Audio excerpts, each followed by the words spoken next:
Bonjour à vous tous et bonjour à vous toutes, c'est Muriel, nous sommes le 20 septembre et je vous avais promis de faire une suite à d'où venons-nous, que faisons-nous et où allons-nous sur nos défunts, sur la vie après la mort et ce qu'on peut voir. J'ai mis ma petite bougie dans un petit verre qu'on m'avait offert d'ailleurs, la personne se reconnaîtra, et c'est une bougie qui vient de Medjugorje, où l'apparition de la Vierge y est souvent, où on peut d'ailleurs regarder sur Google, elle intervient normalement tous les 25 du mois. Voilà, donc une petite bougie pour expliquer un peu ce qui se passe après le décès de nos êtres chers. Alors j'en étais rendu à comment voir les signes de nos êtres chers. Alors déjà, il faut avoir une relation, avec la personne décédée. Si on a une relation intense, avant que cette personne décède, ce lien n'est jamais coupé. Si vous voulez, le lien entre la personne décédée et nous, si nous l'avons aimé avant, ce lien n'est jamais coupé. C'est ce qu'on appelle le lien d'amour. Ce lien d'amour ne se coupe jamais, même après la mort. On est toujours en relation. Alors, je vais vous donner un exemple. Par exemple, si vous avez perdu votre papa, que vous aimiez beaucoup, votre mari, votre maman, un de vos enfants, ce lien, il est resté. Alors, au moment du deuil, il faut continuer à garder ce lien. Il ne faut pas se dire, ah bah ça y est, c'est fini, il n'y a rien après la mort, on est couché, on s'endort, c'est terminé, il n'y a plus rien. Non, il y a toujours ce lien. Alors c'est vrai que dans tout ce qui est les origines chinoises et tout ça, les Chinois nous disent, il ne faut pas pleurer, parce que plus on pleure, plus on retient l'âme sur terre. Ce qui est vrai. Ce qui est vrai. Alors c'est normal de pleurer, mais il y a des gens, certaines personnes font des deuils qui sont que dans la souffrance, que dans les pleurs. Ils vont au cimetière tous les jours, mettre des bougies, mettre des fleurs. Alors c'est très très bien, mais si vous voulez, c'est pas pour ça que vous aurez des signes de l'au-delà, parce que l'être décédé, quand son âme s'en va, il monte dans la lumière. Et pour l'aider à monter dans la lumière, eh bien justement, il faut mettre des bougies. Et puis il faut lui parler comme s'il serait toujours présent. Même si on a de la peine, même si on pleure, ce qui est tout à fait normal, mais il faut l'aimer toujours comme s'il serait vivant, comme s'il serait, si vous voulez, derrière la porte, derrière notre porte de maison, si vous voulez. Il n'est pas loin, il est juste derrière la porte, mais ça c'est vrai, ça c'est vrai. Alors il faut continuer à avoir ce lien. Quand vous avez ce lien, pour avoir des signes beaucoup plus vite, moi je vous explique le truc pour avoir des signes très vite.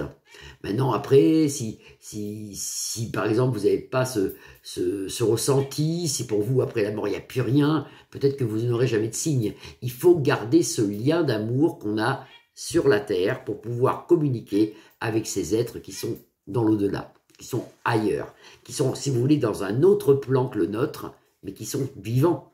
Alors ils ont plus un corps de chair comme nous, quoiqu'on peut les voir avec un corps de chair comme nous, hein, parce qu'ils se représentent comme ils étaient avant. En général, ils sont beaucoup plus jeunes. Une chose intéressante aussi, si par exemple vous avez perdu votre maman qui avait 90 ans, vous pouvez la voir, mais avec une maman qui a 45 ans. C'est toujours beaucoup plus jeune. Ils sont toujours dans une période d'âge où ils étaient le mieux. 40 ans, 45 ans. Vous pouvez voir votre papa en disant, mais qu'est-ce qu'il est beau, mais qu'est-ce qu'il est jeune, parce qu'il est dans cette période-là. On ne les voit pas vieux, si vous voulez. C'est très rare de les voir vieux. On les voit dans la beauté. On les voit vers la quarantaine. Ça, c'est déjà un point qu'il faut savoir. Alors, comment garder ce lien entre la vie terrestre et la vie de désincarné, de décédé? Alors, au jour de la mort de la personne, il faut prier, il faut demander à Dieu, à la Vierge Marie, à nos saints, nos archanges, et si vous êtes musulman, à Allah, ou si vous êtes orthodoxe, et ainsi de suite, c'est toujours le même Dieu de toute façon. Demandez qu'il monte dans la lumière. Mettez des bougies, en disant toujours, je mets cette bougie ce matin, vous voyez, vous faites un signe de croix comme ça, je mets cette bougie ce matin pour un tel, pour qu'il monte dans la lumière, je l'aime, et s'il peut me donner des signes, ça serait bien. Et vous faites ça. Bon. Vous aurez des signes. Alors des fois, ils mettent du temps à donner des signes, parce que ce sont des boules d'énergie, si vous voulez, qui s'épuisent malheureusement à essayer de nous faire des signes. Ils s'épuisent parce qu'il y a des gens qui ne voyaient rien. Alors ils continuent, ils s'épuisent. Alors il reste un mois, 2 mois sans rien, puis ils reviennent. Alors les signes, parmi les signes, vous avez déjà l'odeur de la personne. Vous pouvez ressentir l'odeur corporelle de la personne que vous avez aimée, de la personne qui était sur Terre, que ce soit avec vos enfants, vos parents, vos grands-parents, vos beaux-frères, belles-sœurs. Vous allez ressentir cette odeur que vous connaissiez déjà. Ça, c'est un premier signe. Vous allez après avoir des signes bizarres. Par exemple, si je dis n'importe quoi, hein. Si ça s'appelait Didier, par exemple, eh ben, vous allez monter dans votre voiture, vous allez allumer la radio sans penser à Didier, et là, on va vous dire, oh, bah, Didier, le nouveau présentateur. Vous voyez, vous avez un mot, vous avez Didier. Ou alors, vous allez suivre une voiture, et il y aura marqué en gros derrière Didier, établissement de maçonnerie, par exemple, vous voyez. Mais il y a des choses comme ça. Ça, c'est des signes. Ça, c'est des signes. Après, vous allez peut-être écouter une chanson qui s'appelle Didier. Vous allez voir un film qui s'appelle Didier. Ou Jean-Marc, Jean-Paul, enfin n'importe qui. Vous voyez, ça, il faut regarder ça sur les prénoms déjà. Vous avez l'odeur corporelle, vous avez les prénoms. La télévision vous aide.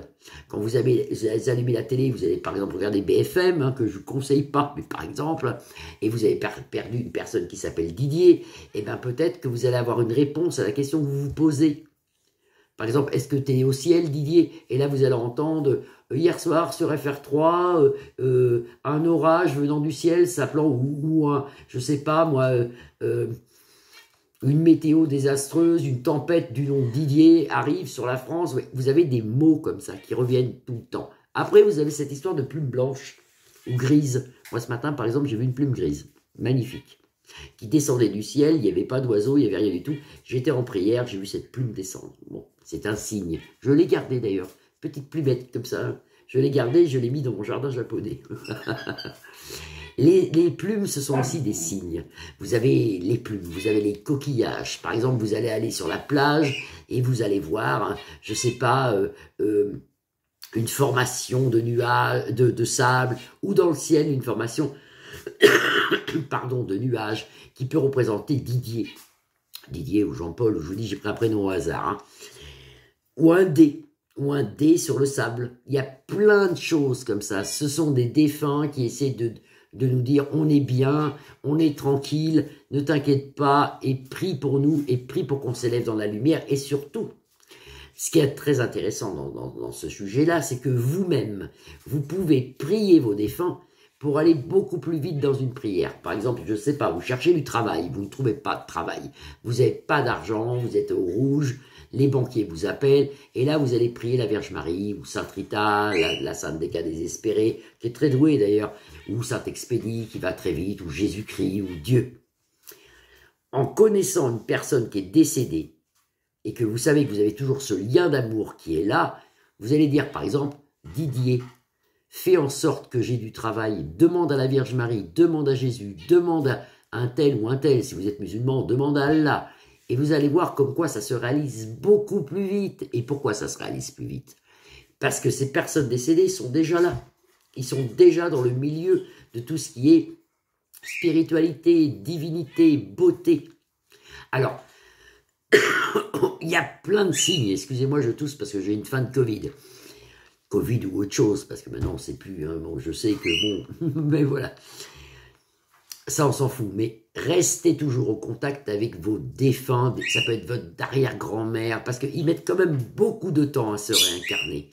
Alors c'est vrai qu'il y a des personnes qui se réincarnent très vite, surtout les nouveau-nés, les décès des nouveau-nés, les décès des enfants en bas âge se réincarnent très vite, mais vous avez des gens qui se réincarnent 200 ans après, 300 ans après. Moi j'ai ma grand-mère souvent, qui est née en 1902, vous voyez, elle est morte en 1987, et je l'ai toujours, elle est toujours là. Mon grand-père, par exemple, je ne le capte pas. Alors, pourquoi je ne le capte pas? Eh bien, je ne sais pas. Est-ce qu'il s'est incarné? Mais je ne l'ai jamais capté. Pourquoi je ne le capte pas? C'est ce que j'ai expliqué dans mon autre vidéo. On ne peut pas savoir pourquoi. Il y a des espèces de couches où ils montent dans les hauteurs. Il y en a qu'on ne voit pas. Est-ce qu'ils sont montés trop vite? Est-ce qu'ils ont un but là-haut, parce que quelque chose, ils font quelque chose là-haut, ils font pas rien, hein, ils sont pas là à nous écouter, ou ils viennent nous voir. Ceux qui ont ce lien d'amour qu'on a toujours gardé, seront toujours présents, et puis un jour peut-être vous ne les capterez plus parce qu'ils se seront incarnés, mais en général ils nous attendent. En général, même nos animaux nous attendent, et la prochaine vidéo que je ferai, ce sera certainement sur les animaux après la mort. Nos animaux nous attendent. Moi, j'ai eu plein de chiens, alors je me dis, bah, le jour où je mourrai, ils seront tous là. Bon, je pense qu'ils sont tous là, je capte beaucoup mes animaux, ils sont toujours présents, et je travaille même avec eux.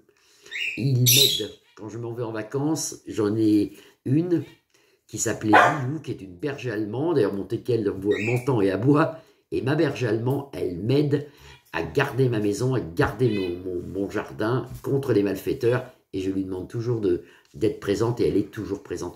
La chose qu'on peut faire avec des humains décédés, si vous voulez, on peut faire la même chose avec des animaux.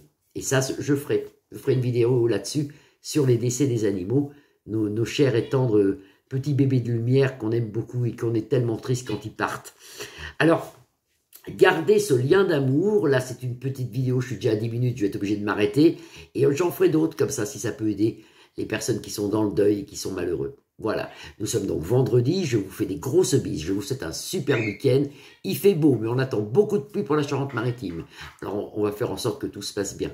Je vous aime, je vous fais des bisous, vous pouvez me liker ma page, la partager ou vous abonner. Je vous retrouve lundi. Bisous, bisous à lundi.